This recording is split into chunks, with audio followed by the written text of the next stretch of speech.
Amen. Let us go into our teaching. I pray that little worship help to just set your mind and prepare for this time of teaching. I feel a little bit solemn in this teaching, more so than I anticipated. So I just hope that the worship that was playing as the words on the screen were coming by help to just set your frame of mind for this teaching. Amen. Let us go into the teaching. I'm going to read a small section from the book called The Richest Man Who Ever Lived. And the author of The Richest Man Who Ever Lived, it's actually a book about Solomon, but the author of the book is Stephen K. Scott. And I want to read this small section from it. This is in chapter 1, I believe it is. Before I start, I want to read this scripture from Proverbs. All right, Proverbs 21. The plans of the diligent surely lead to advantage. The plans of the diligent surely lead to advantages. You have to have a plan. And with that plan, or in that plan, you have to have the intention to work the plan. Not just have a plan. Not just write down a plan. Not just think about a plan. But you have to have every intention to work the plan. Come what may, no matter how challenging, no matter how difficult. Sometimes things will happen while you are working on the plan that will be painful. They'll be emotionally painful. They'll be financially painful. They will be psychologically painful. It could cause some strains in some relationships as you work the plan. But you have to have that plan. If you're going to accomplish anything, you have to have the plan. You have to intend to work the plan. And then you have to work the plan. Be persistent with the plan and be diligent about the plan, about working whatever it is.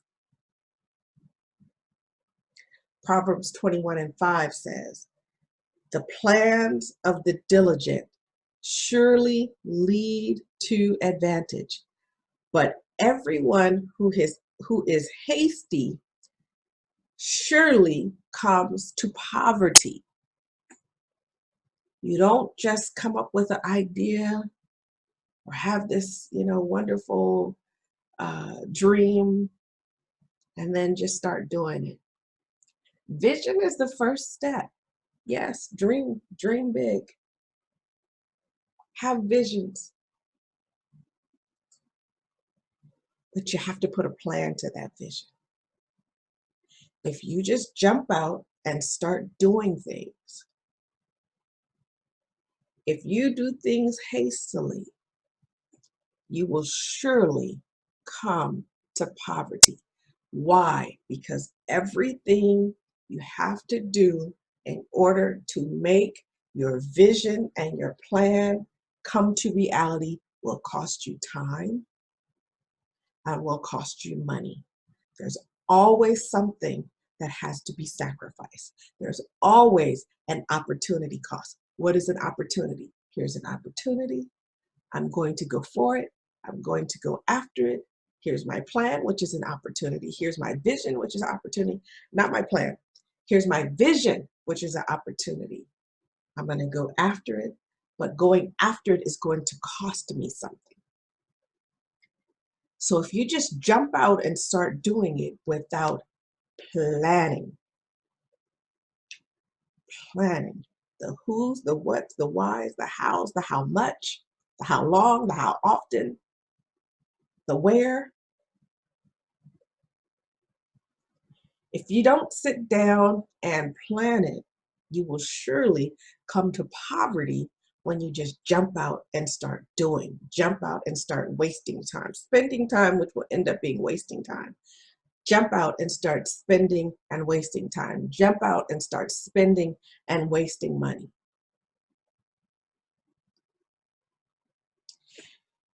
You can go to some of these conferences right now. You see all the real estate conferences. Everybody's got a class. Everybody's got a book. You know why? Because right now that's their only way to make money. Their way to make money is, it's not fully, but that's their best way to make money, is to make money by charging you fees to educate you and teach you and train you things.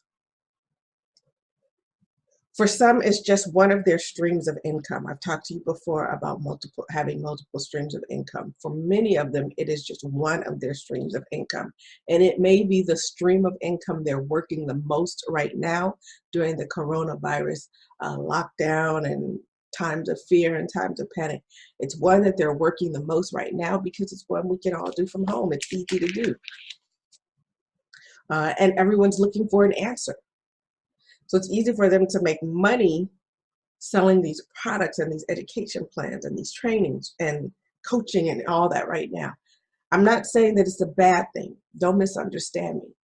But I am saying, this is the point why I bring it up. What I am saying is if you have a vision and something you want to do, and let's say you go and attend a 1-hour webinar. At the end of that 1-hour webinar, they're going to offer you a $700, $500, $700, $1,000 package for more training or more access to whatever. If you right there in that moment just jump on that opportunity, it could be a good thing. Or it could turn out to not be so good. And I have done it, so I'm not downplaying it. What I'm saying is you have to be careful because everything that glitters isn't gold. If you go to one of these workshops, quite often, they'll offer a special price package if you do it now. What they don't want you to do is go home and think and do research, do your due diligence. Because if you go home and do research, look to see other people's experience using these products, you may decide you don't want to. So they want to get you right there while your emotions are high. Now, what I would say is before you attend the 1-hour webinar, do your research. So then by the time you attend that 1-hour webinar, you already know what this person's or this company or this business's track record is, what people have to say about it. So then you know if you're ready or if it's really the right thing to do to take advantage of that opportunity by the end of that call, because you've already researched it. You've already looked around to see what people's outcomes have been. Several years ago, a client of mine, he was a real estate investor. And he owned a couple of properties across the United States. And he was doing okay. He was doing okay. And he wanted to expand. And he was working full-time. I think he was an engineer of some sort. So his real estate investment was something he was doing on the side, which meant he really did not put in the time to investigate certain things. I promote having a side business. but there's a way to have a side business when you have a full-time job. All right. That's something we can talk about, something we should talk about. Anyway, so this client of mine went to a weekend conference of some sort, training event of some sort. And at that event, they were selling, helping you to create LLCs in Nevada and a couple other things. So him being wanting to expand his business, he just gave it no second or third thought. He just jumped right into it. Ended up having all these LLCs. He had one in Nevada and one someplace else. And in the end, and when he came back to me and told me what he did, I just,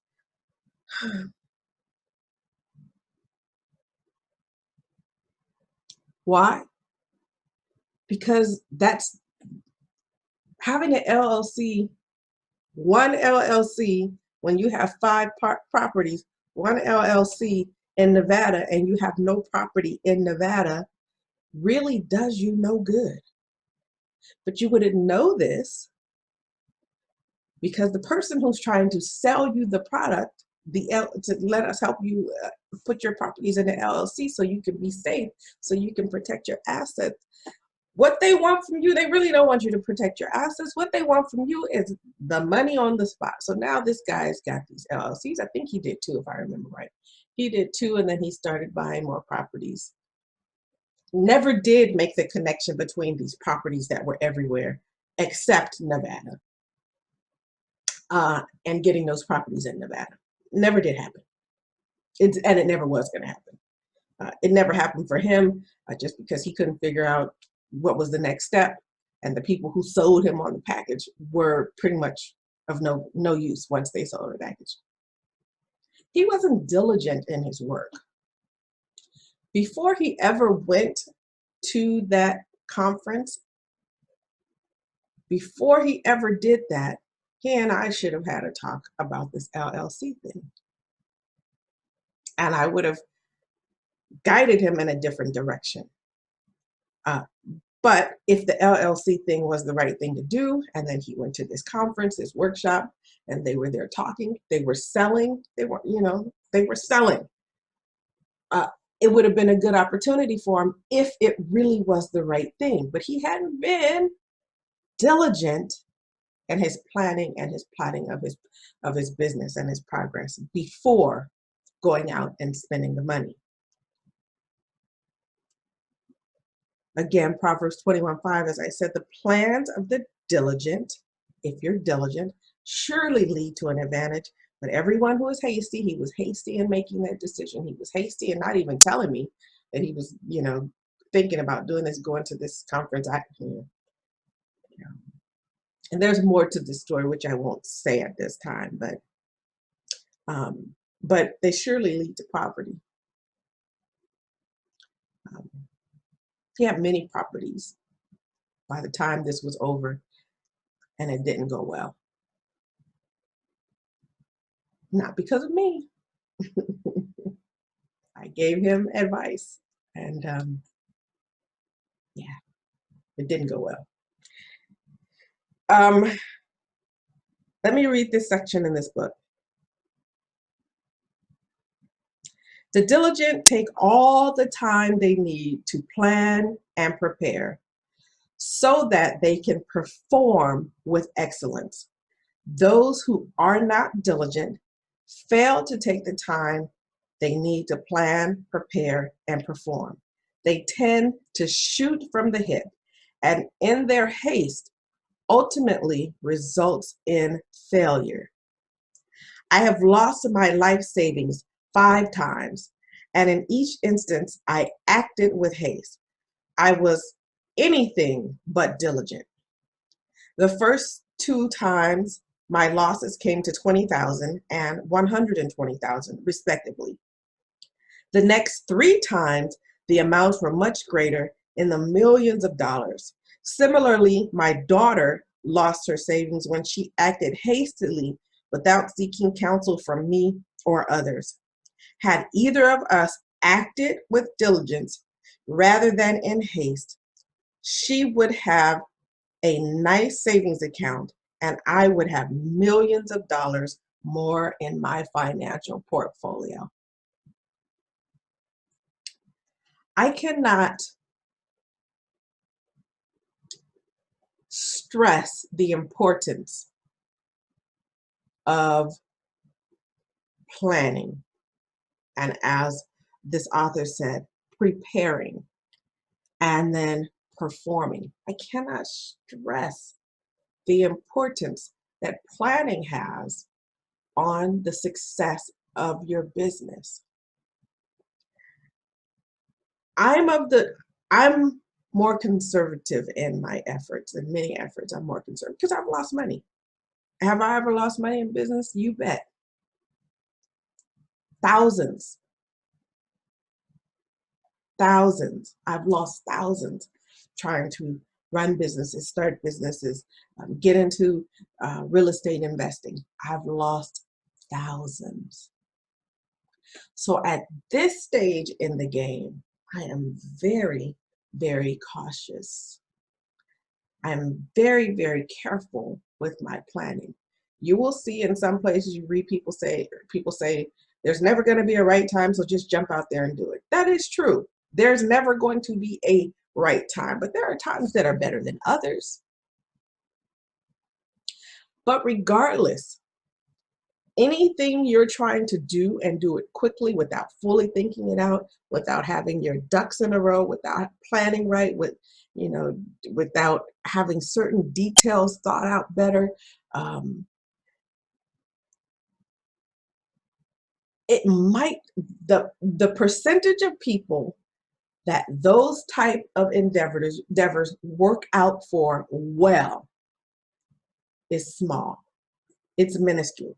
I just read he said he lost his life savings 5 times. Why did he have to do this 5 times? Why? Why wasn't the first 20,000 enough?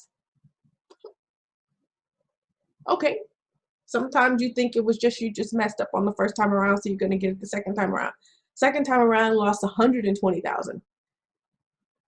3 more times after that. Why wasn't, why, what did it take to learn? Well, he learned after 5 times, but look how much money and time was lost. So there's a way to get into business. There's a way to start business. If you're working full time, and now I promote side business, everybody, in my opinion, should have a side business. Everybody. That means you need to quit your full-time job to have this side business? Not necessarily. In most cases, no. And not right off the bat. Maybe one day down the road, but not right off the bat. Do you go out and make these huge investments right now? Not really. There's someone I've been working with to start a business. We've been at it for a couple of years, actually. And she wants to start a business that would basically require a real estate investment of some sort. It could be rented real estate, or it could be purchased real estate. So there's real estate that has to be involved because this particular business has to have a house attached to it. You can't do this business without having a house. So there's the real estate. Then there's all of the furniture, equipment, and supplies required to run the business, to operate the business. Then it's a business that you cannot do alone. You have to hire help. So now add to, you have to have a home. There's all kinds of expenses to go into having a home. or having a physical location for your business. All kinds of expenses go into that, whether you rent it or own. There's lots of expenses, lots of things the city will require. So there's the home, there's the furniture, equipment, supplies, daily supplies that will be used up daily. And then there is the payroll cost of having, hiring, firing, payroll costs, and all of that. All that goes along with that. There'll be insurance, many, many, many things. So she wants to start this business. And I've been talking to her about baby steps. Because the first thing you have to do before you have a business of that magnitude, you have to know what it requires to manage a business. So you start small with something really small. While you keep working, don't stop working. Keep your day job. Keep working. Start small. Learn how to manage a small business properly. I see some bookkeeping books, people who have businesses, their books, out of control. You have to learn how to manage your business properly. Learn how to manage your business properly. And then start adding on to your small side business idea. And when you do that, you'll realize you need to grow slowly because you need to build up money. You need to build up skill. You need to build up capacity. There's so many things you need to build up. And in building all these things and running your business, you're running the business, you're serving your customers, you're serving your clients. But then you got to go home and manage your business. When you finish working with your clients all day or your customers all day, you still have to go home and manage the business. Buy supplies, look for supplies, buy supplies, manage the money, watch the money. Every day you need to know how much money is in the account. What happened today? What problems arose today that need to be fixed before tomorrow or before the next business? And then you've got customers who are calling you and emailing you and texting you. You got to keep your composure while they're calling and texting and asking you questions that could seem like they're questioning your ability to serve them properly. And they might be. But your communication with that customer has to be one that stays professional, that stays in control, that answers their questions. Can't become offended by their questions. And let me tell you, they come up with some questions. You've even got to discern when your customer is trying to play you.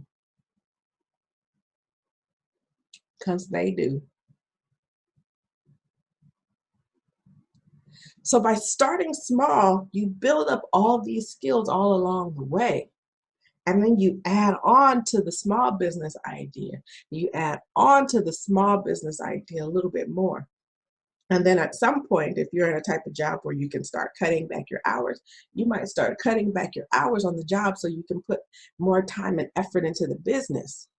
And then at some point, if you might decide that you don't want to jump full feet into the business. You'll decide along the way. As you start to work it, you will make a decision. But at some point, you may say, you know what? It's time for me to cut the job, go and give the business my full and undivided attention.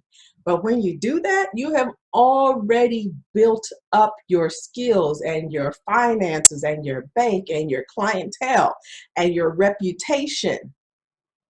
You have already built it up. You've got your A team together. You've already built it up along the way. This is being diligent in business. This is planning. This is plotting your steps. This is making progress. And I said earlier in the beginning, I said to journal your progress. Because you might have to go back and look and see what all of you did. Or something you might remember something you tried to do in year 2, found out it wasn't time for it in year 2, but now you're in year 5, and wait a minute, there was something I did way back. What was that? I can't hardly remember. Go back in your journal and you'll find what you tried to do in year 2, but it wasn't time. But now in year 5, it's the right time.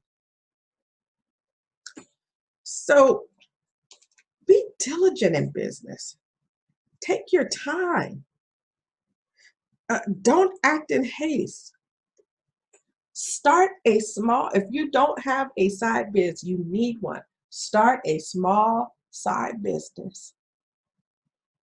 Start working it. In a time right now, do not put all your eggs in one basket, one employer, depending on one, or even if you have a business and you're depending on one big customer, you're setting yourself up for failure and loss. All right? All right. Now, I hope I've helped you today. I really do hope I helped you today. I want you to start a side business. I want you to be diligent. I want you to plan. I want you to take your time. I want you to be intentional about your steps. I want you to learn how to manage your business at the beginning, from the onset, not down the road.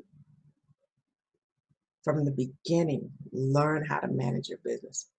Well Done Tax and Business Services is here to help you. You can visit my website to see how I can help you. And if price is an issue, let me know. Okay, I do charge for my services. However, because of my commitment to helping people have a small side business, I will help you for less than my price if I see your diligence. All right. All right. God bless you. I love you. And may the Lord bless you and keep you and make his face to shine upon you and be good to you. In Jesus' name, amen.